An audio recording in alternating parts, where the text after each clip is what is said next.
Shar Margolis, Shar Communications Incorporated, and SharVision LLC do not endorse or offer for any purpose but entertainment the views of any guest or other expert on SharVision or UBN. I knew things before they happened from the time I was a child. At the age of 8, I saw a spirit at the foot of my bed and didn't know what it was. And in my 20s, I finally realized I had a special ability that could help others. I have learned that love never dies. There is a spirit world that can communicate with us, and we all have the gift of intuition. Join me, and together we will explore the possibilities of the unknown from beyond and more. This is SharVision. Hi, everybody. It's Sunny and Shar. Thank you so much for watching. So, have you ever had a loved one in the hospital or needed health care, or you yourself needed health care?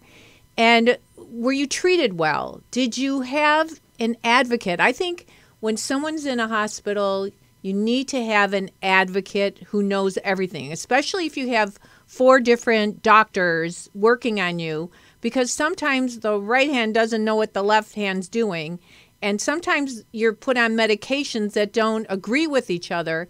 And there's a lot of issues that can come up in the healthcare system. Well, today I am very happy to have Gail Trocco on. She's a registered nurse and a licensed grief mediator.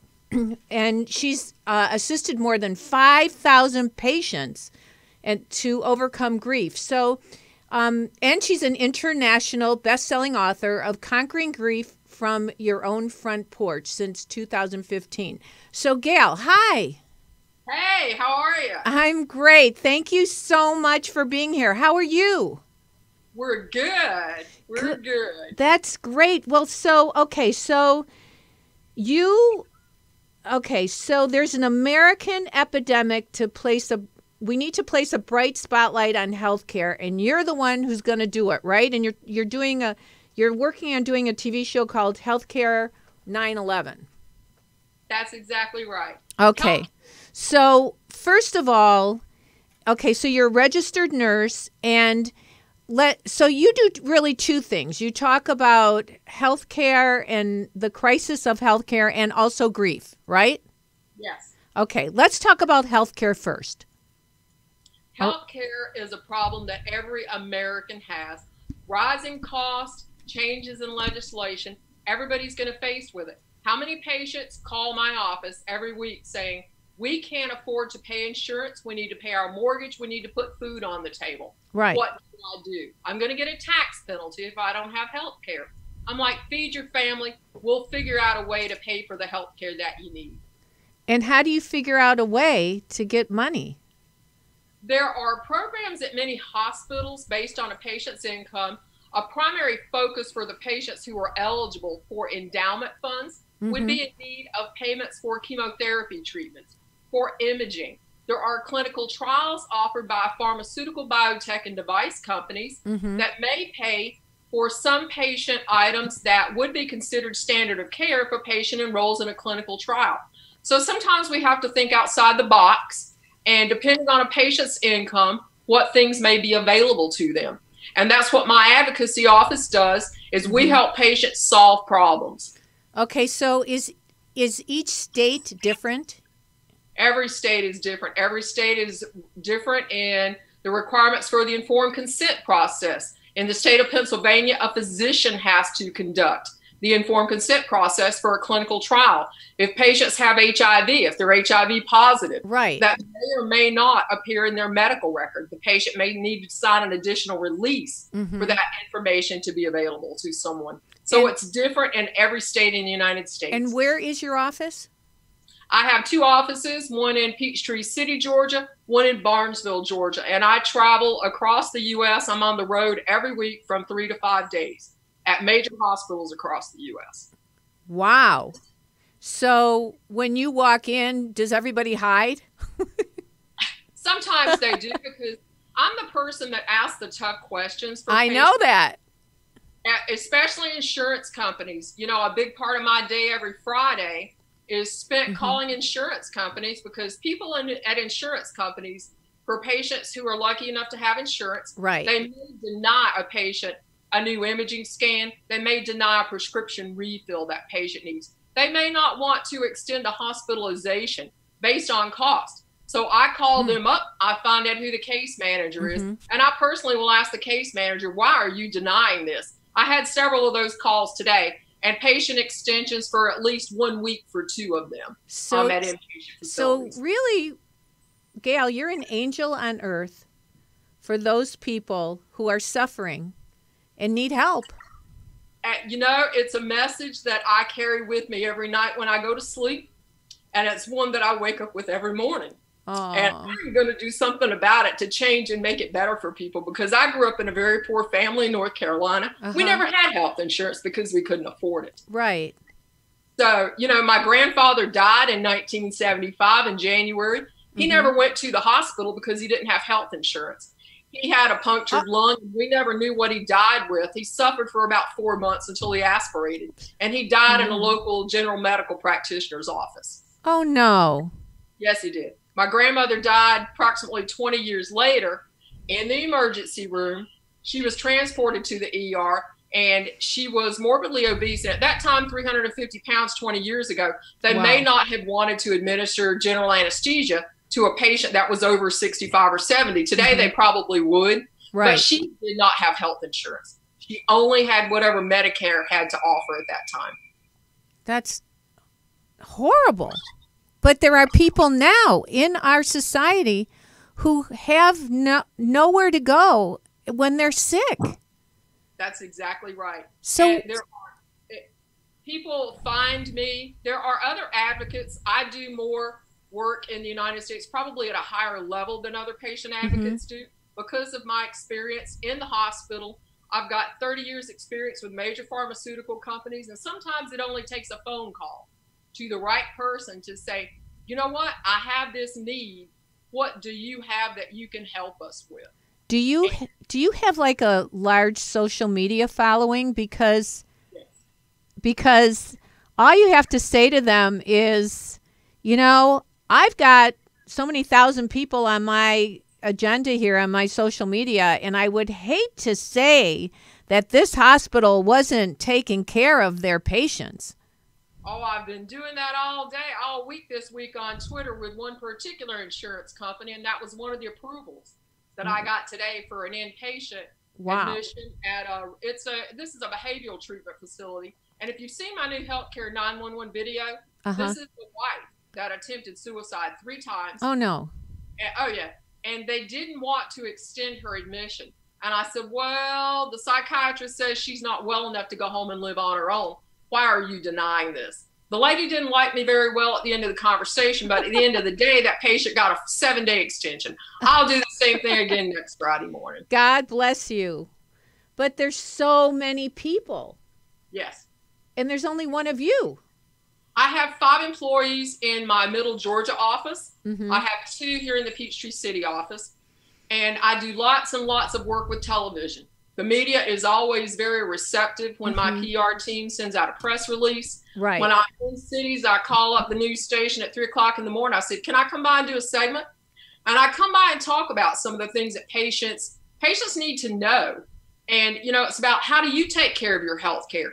What do you need to know when you have a chronic medical diagnosis? What's the first thing you need to do? Right. First thing you need to do is step back and let it settle in for a couple of weeks. Then you need to get a second opinion. No matter how well you like that physician, everybody deserves a second opinion to make sure it's correct. Right. Wow. But how can people get a hold of you? Like if they need the help and they don't know who to turn to? You know, you can find me on social media. I have a website, and that's monitored 24 hours a day. Do we have that up? I have a cell phone that I answer 7 days a week. Okay. Could you tell us the website? Because you're on video right now, but some people will be listening to this on radio, and I would like them to hear what that website is. Frontporchtherapy.com. Frontporchtherapy.com. And there's a submission form on the front cover. You fill it out, you email it to us, and somebody monitors that mailbox 24 hours a day. And how did you get the name Front Porch? You know, I'm a medium, and when I was growing up in the South, all of our valuable family time with relatives was spent on the front porch. That was kind of where folks didn't have a therapist, but that was where your therapy occurred. Right. We're talking to family members. So are you a psychic medium? I am a psychic medium. Oh, we didn't know that. Well, that's interesting too. So you're using your psychic and intuitive gifts to help those in need with their health care. Absolutely. Spirit. Wow, that's amazing. The correct attorneys, if we need legal advice or to implement that litigation, and sometimes if a patient has expired and there was malpractice, that may be something we're looking at. I'm even working with a team of veterans in Louisiana who have a cancer diagnosis for something that they may have been exposed to in Vietnam. So all kinds of things come across my desk, and it's always the right thing, and we always put the right team together. And does that mean that if somebody was exposed to something like that in Vietnam, that they can sue?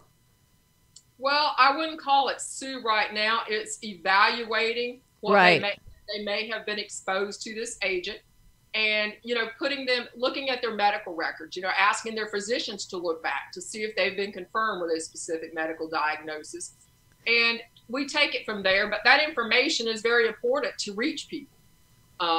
And what do you do in Healthcare 9/11, the show concept that you want to do? Healthcare 9/11 will focus on a patient advocacy case every week. It could be adult, it could be pediatric. Most of my cases are adult because I'm not a pediatric nurse. I'm a board certified oncology nurse, and I've always worked with the adult patient population. Right. So it's looking at and how that family is being helped. What are the crisis issues? What interventions are needed? How did healthcare fail them? Did a pathologist misread a pathology report? Or did a physician just not send a specimen out to be read in pathology? And do you go back to see if that pathology report was read improperly? I do go back and look at the Well, because you have an intuitive feeling? Well, I may have an intuitive feeling, but we also request slides to be sent out to major medical centers for those slides to be reread.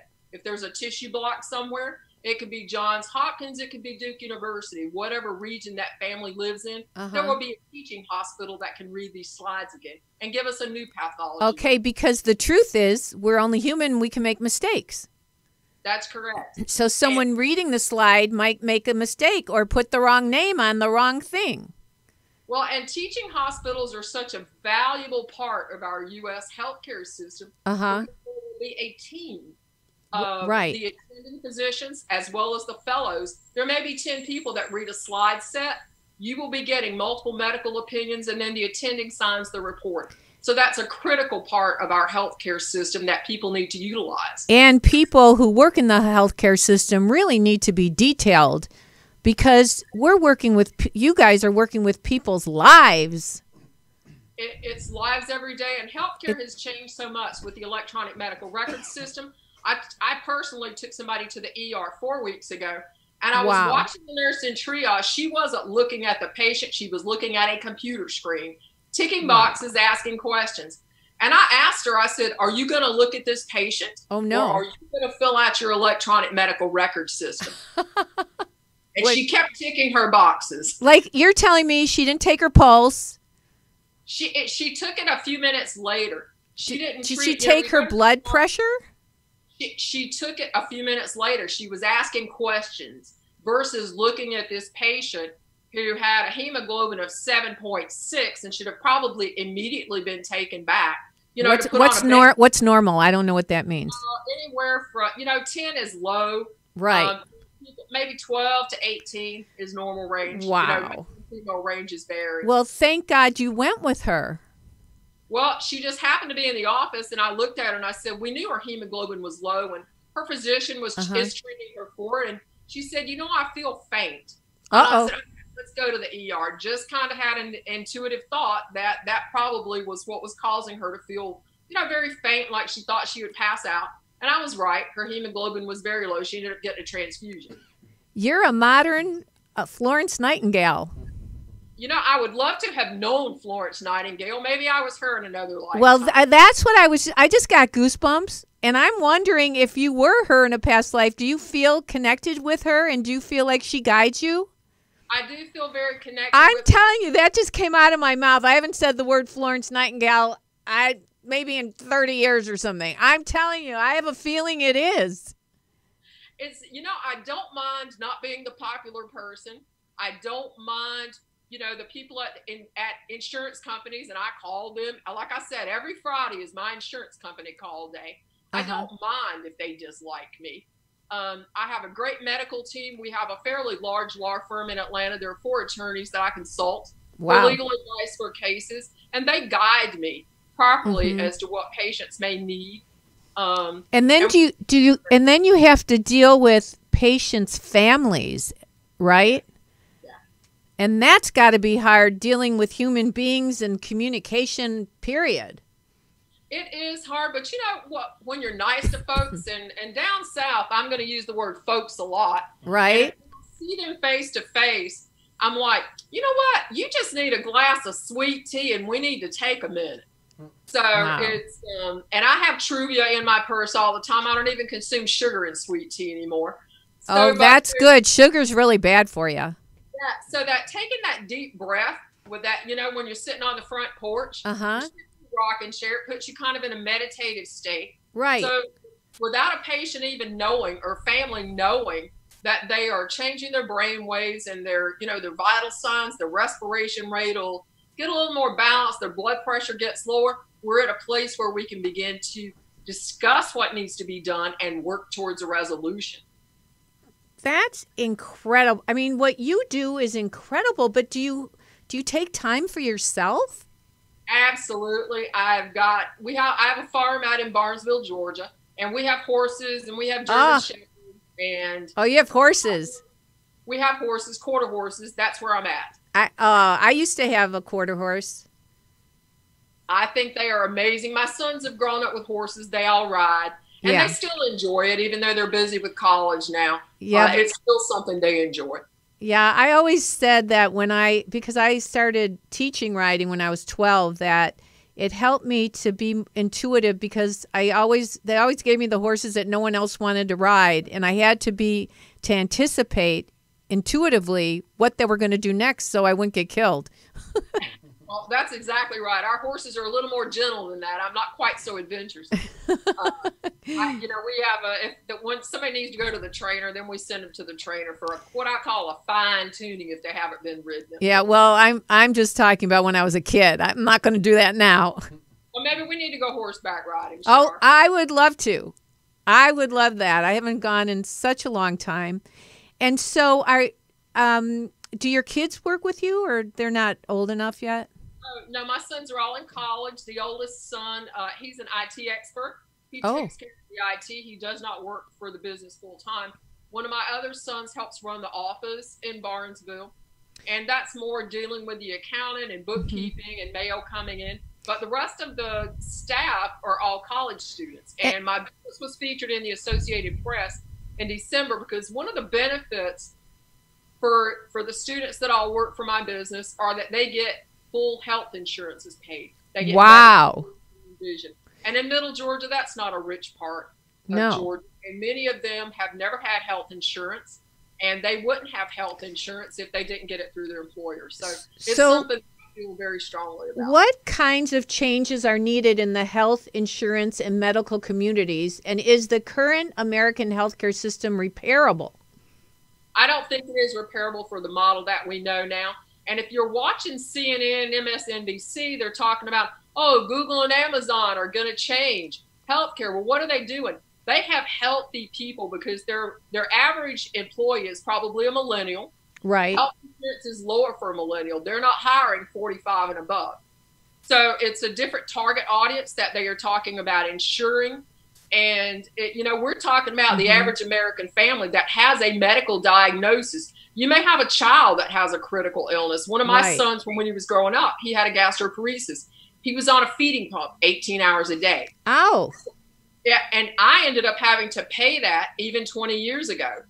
For the pimp every week, that was $250 a week, plus all the bagging, plus the supplement that was infused. So families can't afford that. And if you have a child that has a disfiguring illness, maybe they have a graft that needs to be, from a spur that might have been in the jaw. That's something frequent that you see in some children. And they need muscle grafts. Insurance caps out at about $1 million what it pays out for families. Mm-hmm. And so what happens at whatever age this may be, and I'm going to use children or patients on cancer treatments, what happens when they reach that $1 million cap with an insurance company? Guess what? They don't pay anything else. So we need to educate, as Americans, we need to educate Washington. We need to educate President Trump. Obamacare was a brilliant plan that President Obama had. He tried with his administration to put something into place for every American. Right. There are still Americans that could not afford health insurance under Obamacare. Right. People have to be educated. So people like me, I want Washington to hear the stories. I want them to see the stories in the news and say, we've got to change this to make it a better place for Americans. So are you out there lobbying in Washington? I'm on 2 different committees for the Food and Drug Administration. I'm on the board for one startup company that works with patients to improve negotiations for errors in medical billing. Mm-hmm. Approximately 30% of any medical bill, like from a hospitalization, has errors in it. And patients don't go back and request from the hospital accounting department a detailed listing of everything that they were charged, so that somebody looks through it and goes, were you administered this Tylenol that they're charging you $18 for? Mm-hmm. If a patient had IVs in, they may or may not have been administered an oral tablet. They were probably receiving liquid medication through an IV until they removed that line. So somebody has to look at it. They charge you $25 for a water pitcher. They charge you for a bedpan. Yeah, what is that about? And also that whole thing that went on with the EpiPen, like they spent, I don't know, they charge people gazillion dollars for an EpiPen to save their lives? That's right. And if people can't afford it, if they've overdosed, taxpayers end up paying this. So what are we supposed to do? Yeah, mental health is very important in the United States. And I was at a treatment recovery center 3 weeks ago when I was watching the therapist, and I was sitting in the group trying to be quiet and being nice. Well, after about 45 minutes, I took over the session for her. She didn't like it, but it was okay. And what did you say? I was going, with every family sitting in that room, they were there for recovery for grief, depression, alcoholism, or a drug addiction, or suicidal attempt. I said, the common thread with every family here before they went to visit the patients is that you are grieving a loss. Right. You have lost part of a person that you are here to visit. Right. And, in the time that I was talking to them, I think they all gained a little bit of insight into something that they've never heard of before. Mm-hmm. Grief is most of the time diagnosed as clinical depression in any patient population.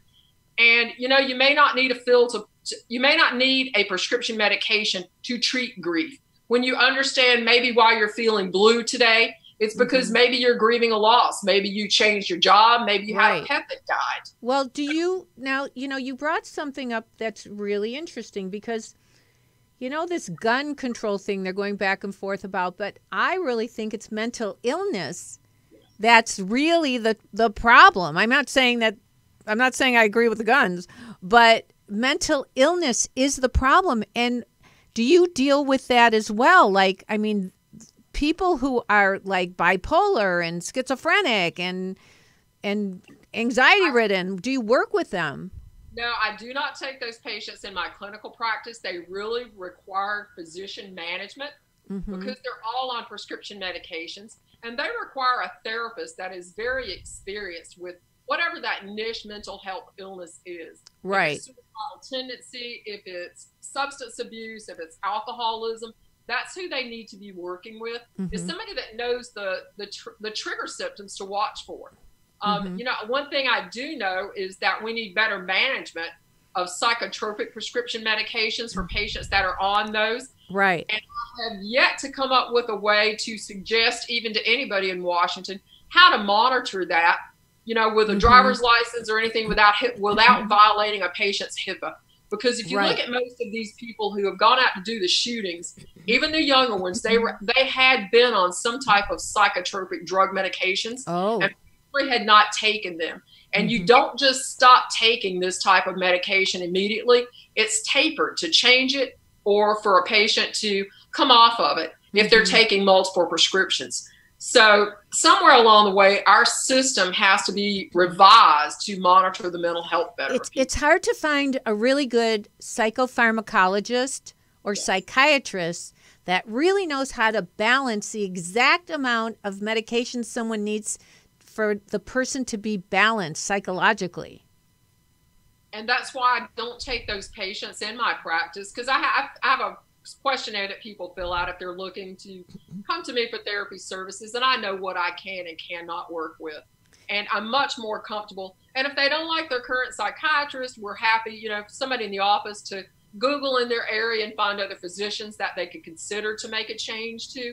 But the physician really has to manage that patient care. So can people call you from anywhere and you can help them in whatever state they're in? I mean, I don't mean mental state. I mean, you know, in the United States or the world.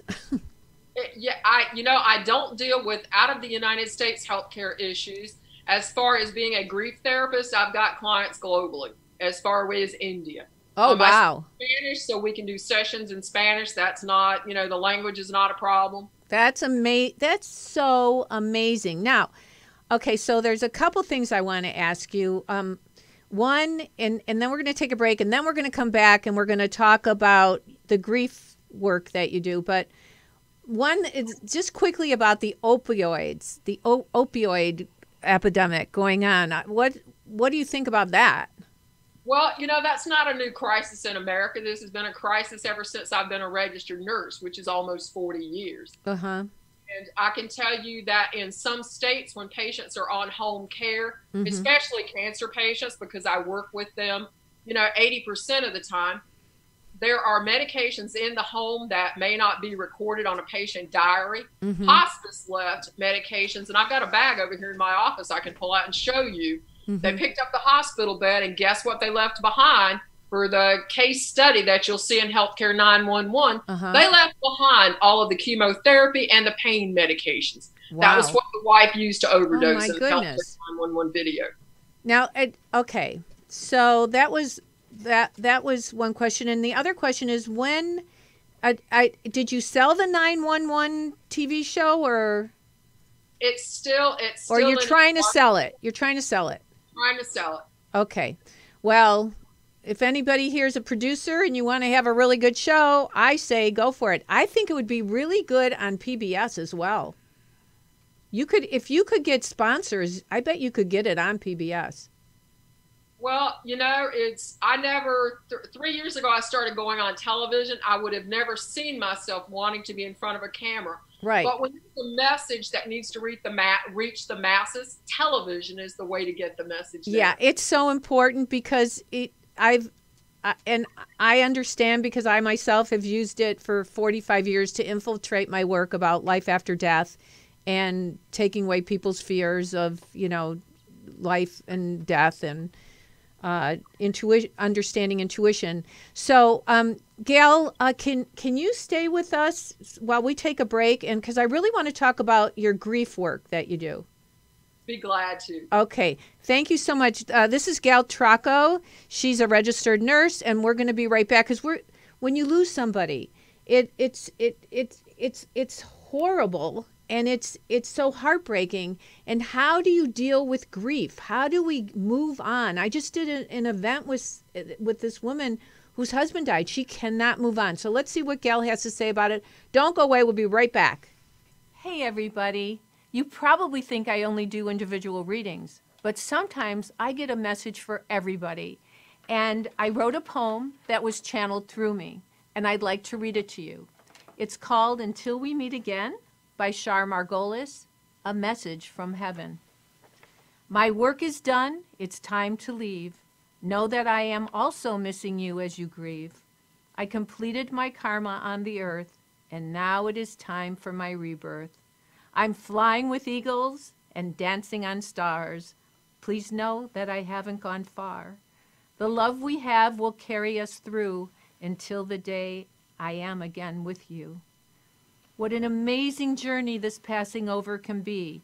I am in good company. I know you hurt, but please trust me. Our journey together is for eternity. So until the day our souls reunite, stay peaceful and well, and use your spirit sight. I will bring you signs from up above, a butterfly, a bird, my sign of love. Don't worry about me. I'm in good hands. Stay strong, stay positive, and continue to pray. When it is your natural day to graduate from the earth, look for me in the bright white light. We have completed our purpose, and all will be right. This is handmade. It's signed by me. It's an affordable gift for any occasion. Just go to shar.net and click on store. Hi, everybody. It's Shar. Well, many of you have asked if I teach psychic intuition, and I do. Everybody has a sixth sense. Everybody has an ability to prevent problems and attain goals in their lives. And I'd love to teach you. Just go to shar.net, CHARNET, and join one of my classes. And call Nikki, and she'll help you out. Remember, intuition will take you places logic never could. Okay, we're back with Gal Trocco, who's a registered nurse and is an advocate for patients in hospitals, and also a grief expert in when you're, dealing with grief. So tell us, how did you get into the grief counseling? I grew up in a family, and my grandparents raised us, and they were raised during the Great Depression when there was a lot of loss. Okay. So my family grieved. It's called generational grief, the loss from their family, from all the things that they lived without, and they kind of passed that on to me. I finally, by the time I graduated from college, I said, why am I sad about the Great Depression? This is 1979. I have to move on. So I stopped grieving. Oh, my goodness. Yeah, I finally came to that realization in 1979. I was like, you know what? I can't grieve the Great Depression for them anymore. And that was the beginning of it.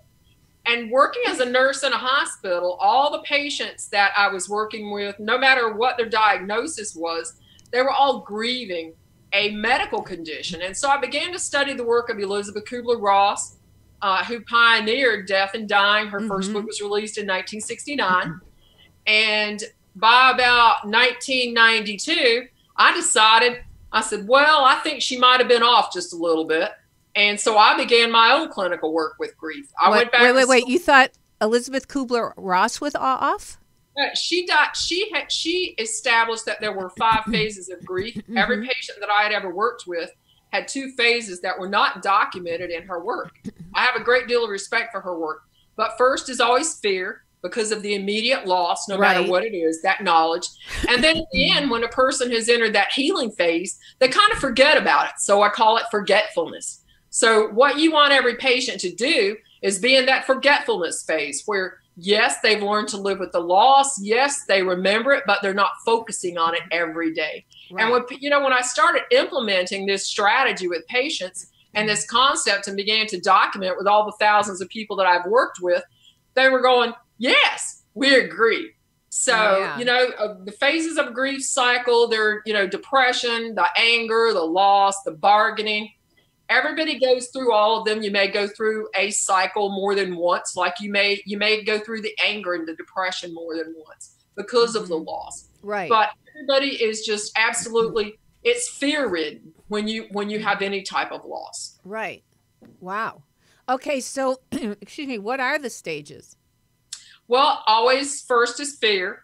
Then, you've got the 5 others that fluctuate. Forgetfulness will always be at the end when you're in the healing phase. There's acceptance, where you've accepted the loss. There's denial, there's bargaining, there's anger, and there's depression. Okay. So bargaining is when people are like, oh, please, God, I'll do anything. If you give me my husband back, if you bring this person back into my life again, when somebody's passed away, when you lose an animal. So I think the anger and the depression are the most difficult for patients because, you know, being angry doesn't bring you any type of joy. No. It causes people to lose sleep. They don't want to eat. They're tired. They may have headaches. And they take it out on other people. Yes. Yeah. Yeah, because I guess it's hard to have a positive attitude when you're grieving so deeply. It is, and there is no set time for the length of a grief cycle. People say, oh, 90 days, you need to get over it. Well, that's not the case, especially when people lose someone that's very close to them, you know, a spouse or a parent or a child. Well, there has to be a time for them just to have that quiet to grieve. Well, what fascinates me is that you work with hospice and you're a medium. And so you must infiltrate that work of life after death in your process of grieving with people. That's exactly right. I'll be the first person when somebody crosses over. I'll get a text message like I've had 2 patients expire this week, and immediately in the middle of the night, I get a text message and say, "Oh, mom passed away. Can you tell me what she's saying?" And I don't know. Immediately, I can see that spirit. I also can communicate with spirits that are on people on ventilators that are still on this plane that may be sick, that may or may not be going to cross over. They can be in the operating room having a heart bypass. And for some reason, I have that gift to be able to communicate with these patients. I believe you. I believe you because I know that when I've read for people, they're part here and part in the spirit world. They're like it's somewhere in between somewhere. It is, you know, patients with dementia, you know, for example, Alzheimer's. Right. They spend a great deal of time on the other side. And I think one of the things that brings comfort to families when they say, are they angry about passing away? You know, I ask spirit, you know, I ask that person's spirit, are you angry? Right. And you always get the response of no, I'm at peace. Uh-huh. And that brings peace to the family. I have one family that's having funeral services actually tomorrow. And I've been on the phone with them a number of times this week. And I would say, okay, who has the set of coffee mugs that were handed down 2 generations ago? And they were like, the daughter was, I don't know. Well, it took her a phone call to find out who had it. And so the mom was showing me all these places she was visiting. And it has brought them a great deal of peace to know that she, you know, before she crosses over and her service tomorrow, that she was visiting places and people that she loves still here on this plane. And I think as a medium, it's a gift. And yes, I could sit and do readings all day. I think I bring more change and help more people working and using my mediumship as my intuitive guide in working in healthcare. I think you're right. I'm so impressed with how you use your abilities and how you help people here and in the spirit world and the transition to the spirit world.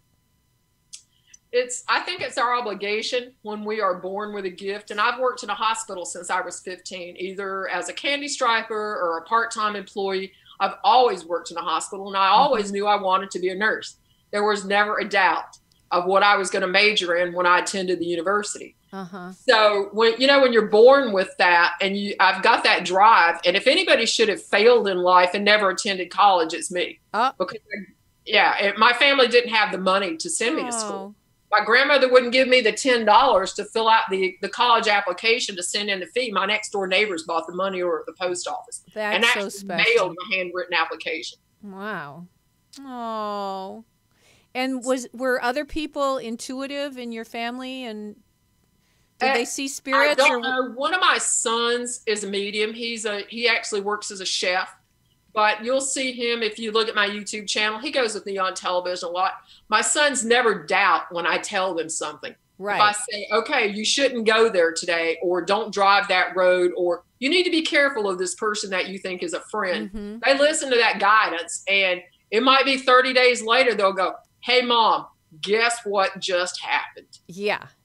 Yeah, they don't question me anymore. I'm sure that they think I'm a bit odd at times with the things that I tell them, but they always heed it, and they keep that advice in the back of their mind. Well, I believe you. I believe you. So when you work with, let's say, a dying patient, let's say they're on their deathbed and they're on their way out, do you tell them who's waiting for them in the spirit world? Do they tell you who's waiting for them?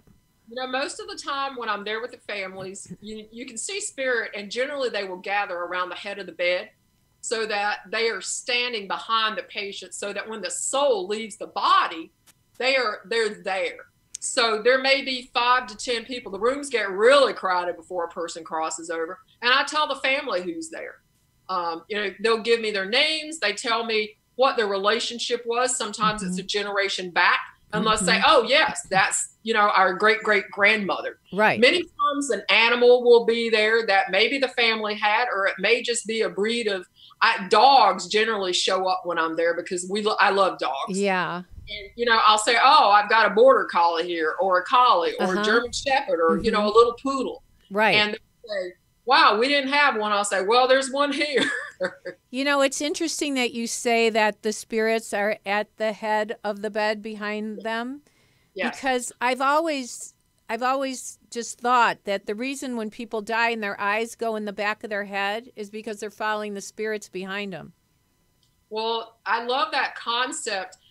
A lot of times if you look really close at the wall and with the lighting, you will see the shadows. Oh, I believe you. I so believe you. What? Wait. Before we go, I need to know, what is your Emma Meets the Grief Monster book series about?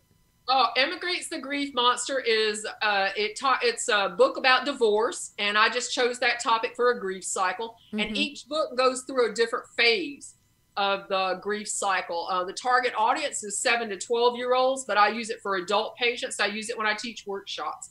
Anybody that wants to understand the grief cycle would enjoy Emma Meets the Grief Monster. And how can they get the Emma Meets the Grief Monster? It's available on Amazon and Kindle.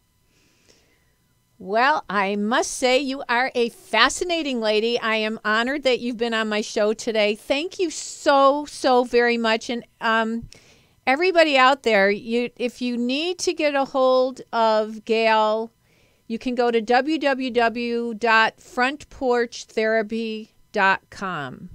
www.frontporchtherapy.com.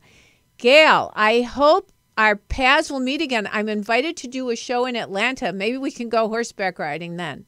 Oh, that'd be awesome. Let me know when you're here, and I will make sure that I am in Atlanta. Oh, okay. Well, I wish you well. God bless you. Thank you so much. Thank you, and good luck with selling that show. We got to send out good vibes out there. We need that show. Bye-bye, dear. Okay, everybody. Well, that's it for now. I appreciate you guys watching. And remember, intuition will take you places logic never could.